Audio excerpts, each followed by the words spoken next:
Assalamualaikum Pak Wildan. Waalaikumsalam warahmatullahi wabarakatuh. Saya Wulan Pak. Oh, Wulan. Iya, betul Lama Pak. nggak ketemu, silakan. Iya. Ya. Baik, gimana Pak kabarnya? Alhamdulillah. Alhamdulillah. Kamu dari mana?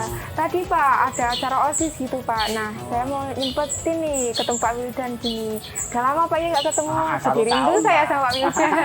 Gimana? Sehat kan? Alhamdulillah. Pak Ibu sehat juga toh? Iya, Pak Wildan juga sehat kan? Alhamdulillah. Oh iya adik-adik, kali ini saya bersama Pak Wildan yang nantinya akan menerangkan tentang moderasi beragama. Untuk lebih kenal lebih detailnya, saya persilakan Pak Wildan untuk memperkenalkan diri. Ya, anak-anakku, perkenalkan. Saya Wildan Badruzzaman, guru pengampu fikih. Kita berdua akan berbincang-bincang tentang moderasi beragama. Oke.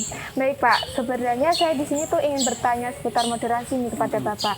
Kemarin itu saya lihat videonya Mbak Naja. Mbak Naja itu pergi ke Kadilangu. Nah, setelah dia pergi ke Kadilangu, dia pergi ke Kelenteng Pak. Emang itu boleh Pak dalam agama Islam? Apa nggak dilarang? Nah, terus apa sih Pak yang dimaksud dengan moderasi beragama itu? Oh gitu. Kamu nonton videonya Mbak Naja kemarin? Iya. Jadi gini lah, bahwa moderasi beragama itu gampangannya itu gini, bahwa cara pandang kita atau cara berpikir kita di dalam memahami agama itu secara moderat. Moderat itu maksudnya toleran.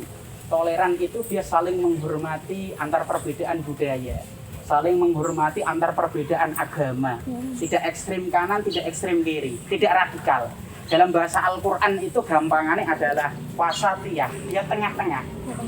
Agama itu kan gini lah, agama itu kan lahir di dunia ini itu kan untuk mengangkat harkat dan martabat manusia, betul nggak? Iya betul Maka Pak. jangan sampai agama itu dijadikan alat untuk menghancurkan saudara-saudara kita yang berbeda paham dengan kita.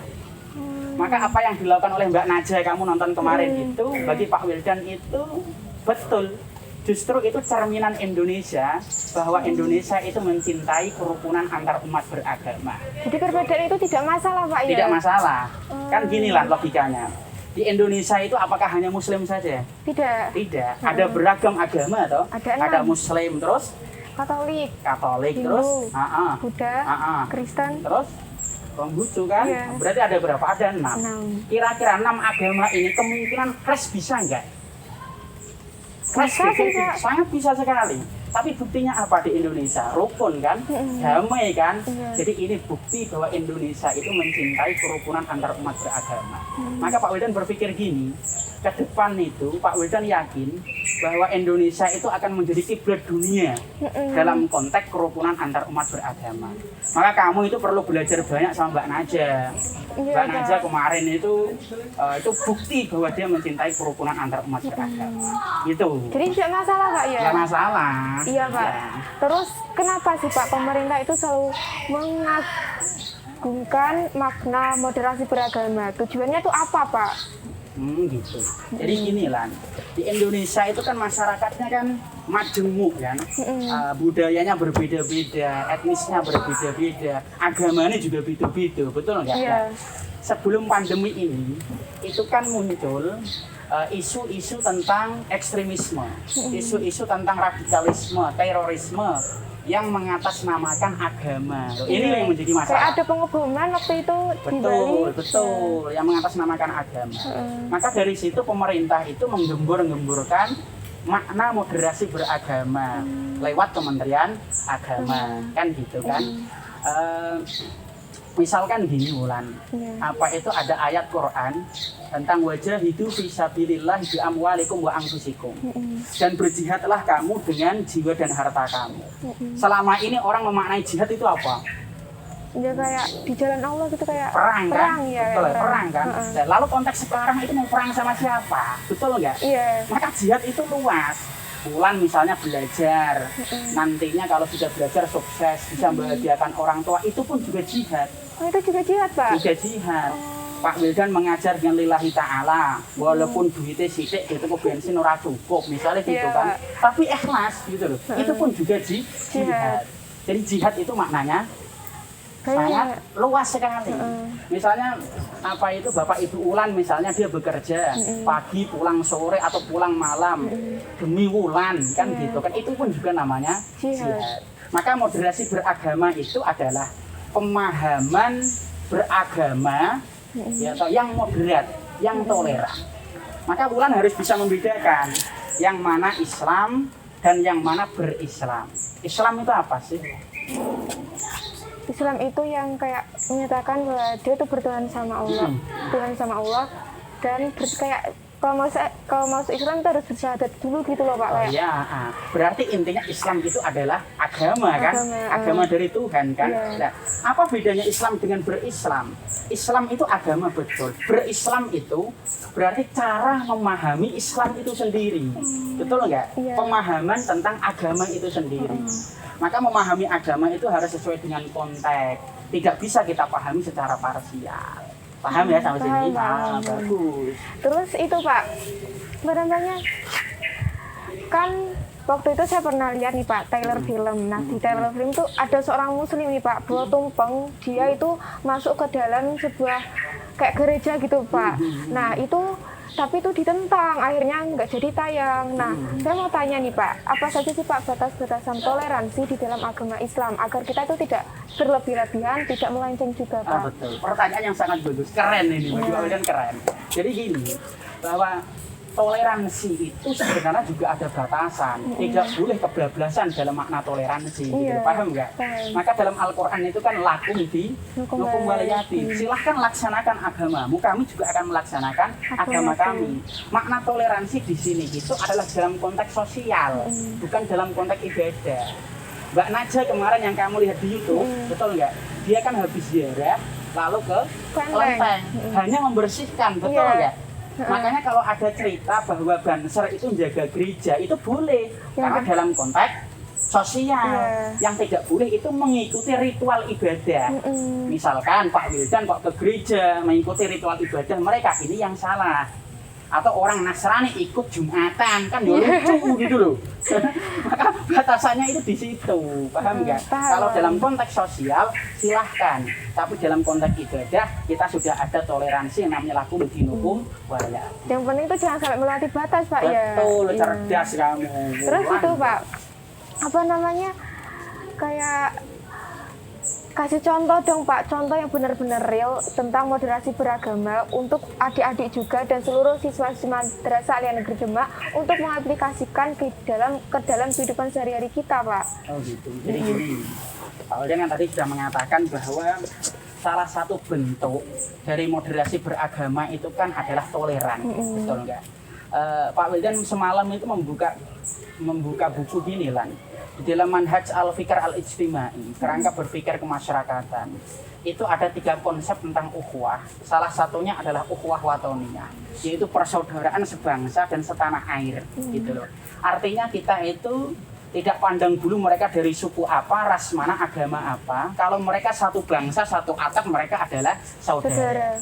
Misalkan gini, Wulan punya teman yang non muslim, minta bantuan Wulan misalkan, ya toh? Maka yang lihat Wulan jangan casing dia dari agama apa, jangan lihatlah dari budaya mana, jangan, tapi lihatlah dia satu bangsa, satu atap, satu rumah di dalam negara kesatuan Republik Indonesia. Wulan kira-kira punya teman nggak yang non muslim dan pernah membantu, pernah nggak? Pernah Pak. Waktu itu dia tuh kayak minta tolong gitu, cuman kayak pinjam pulpen. Nah, aku kasih dong Pak. Soalnya itu kan kayak nggak berlebih-lebihan kan Pak, nggak sampai ngikuti ibadah mereka. Nah, jadi itu dalam konteks sosial. Maka apa yang dilakukan Wulan itu ya betul dan bagus gitu loh. Wulan pernah ke Rembang nggak? Enggak pernah. Rembang itu mana toh? Rembang itu yang Demak Ngetan itu Rembang. Jadi di Rembang itu menarik Lan. Ada satu pondok pesantren itu di tengah-tengah komunitas orang-orang Tionghoa. Jadi pondok itu kampungnya ini orang-orang Tionghoa, orang-orang Konghucu semua. Tapi apa? Mereka mencerminkan kerukunan umat beragama. Jadi nggak ada konflik gitu kan Pak? Tidak ada konflik. Misalkan gini, misalkan di pondok itu ada acara, gitu toh, orang Tionghoa itu datang ikut membantu. Begitu pula sebaliknya, kalau misalkan ada orang Tionghoa meninggal, di pondok itu juga datang. ya toh, ikut membantu masang teratak, masang kursi. Jadi itu sebenarnya cerminan di Indonesia kerukunan antar umat beragama. Wulan pernah ke Iling Bening itu, Iling Bening Ungaran itu loh, nggak pernah. Nah itu juga menarik. Ada satu pondok pesantren itu juga sama, di kampung orang-orang Nasrani. Bahkan pondok pesantren ini didirikan oleh orang-orang Nasrani gitu. Didirikan oleh orang Nasrani. Artinya apa? Itu menunjukkan kerukunan antar umat beragama. Paham kan? Paham, Pak. Terus itu, Pak, seperti yang Pak Wildan katakan tadi, salah satu bentuk moderasi beragama kan toleransi. Betul. Nah, kira-kira ada nggak sih, Pak, contoh dari Rasulullah tentang moderasi beragama nih, Pak? Contoh dari Rasulullah ada. Jadi gini lah, bukan dari Rasulullah itu juga memberikan contoh sebenarnya di dalam piagam Madinah. Jadi piagam Madinah, di Madinah itu kan masyarakatnya majemuk, bukan hanya Islam toh, tapi Nasrani ya ono, Yahudi ya ono. Tapi Nabi apa? Apakah Nabi memerangi? Tidak. Nabi itu menghormati. Di dalam piagam Madinah pasal 25 itu diterangkan, silahkan untuk melaksanakan agamamu, kami juga akan melaksanakan agama kami. Ulan tahu gitu, Khalifah Umar bin Khattab. Tahu. Khalifah Umar itu siapa, Pak? Sahabatnya Nabi. Sahabatnya Nabi. Khalifah nomor 3. Nomor 2 atau 3? Nomor 2 setelah Abu Bakar. Iya. Ini kisah yang menarik mengenai moderasi beragama sebenarnya. Iya, Pak. Jadi gini Lan, pada saat Umar itu menjadi khalifah, Umar itu punya gubernur namanya Amr bin Al-As. Amr bin Al-As ini itu dia itu hidupnya itu sangat glamor sekali. Sehingga di samping istananya itu ada rumah, yang rumahnya itu milik orang Yahudi, ya toh, dan itu mengganggu istana. Sehingga dipanggillah orang Yahudi ini, rumahmu itu mengganggu istanaku, ya toh, sehingga aku ingin bangun masjid di sini. Gimana kalau aku robohkan atau aku ganti 2 kali lipat? Tidak bisa, 3 kali lipat tidak bisa, 4 kali lipat tidak bisa, gitu loh. Akhirnya apa? Kalau nggak mau ya udah aku robohkan. Akhirnya dirobohkan itu rumahnya. Orang Yahudi wes orang untuk ganti rugi, ya toh, terus ya dirobohkan, betul nggak? Iya. Akhirnya dia berpikir gini, gubernur Amr bin Al-As ini kan masih gubernur, masih ada atasannya lagi Umar bin Khattab. Aku tak laporan sama Umar, ya toh? Ketika dia laporan sama Umar, gitu, akhirnya dibantu oleh Umar. Umar langsung ngomong kepada gubernurnya Amr bin Al-As. Akhirnya rumah yang orang Yahudi tadi tidak jadi dirobohkan. Ya, Umar agamanya Pak Islam kan, orang Yahudi ini Yahudi agamanya. Tidak membeda-bedakan kan? Maka betul apa kata Pancasila, sila kelima. Gimana sila kelima? Keadilan sosial bagi di seluruh rakyat Indonesia. Adil untuk seluruh rakyat. Oh iya, adil Pak ya. Jadi itu kayak nggak membedakan. Biasanya kan apa sih kamu tuh non muslim, saya nggak mau, saya tuh Islam. Biasanya kan gitu, egois. Baik Pak, terima kasih Pak ya telah meluangkan waktu. Mohon maaf Pak, tadi mengganggu baca bukunya Bapak. Bapak. Santai saja. Oh iya, jadi bisa kita simpulkan bahwasanya itu kita berbeda agama itu bukanlah salah satu kayak sebuah konflik, itu bukan jadi masalah. Jadi kita boleh berteman kepada siapa saja. Yang penting kita tidak berlebihan, kita tidak kayak kelewatan batas gitulah ya. Cukup sekian dari saya. Terima kasih. Wassalamualaikum warahmatullahi wabarakatuh.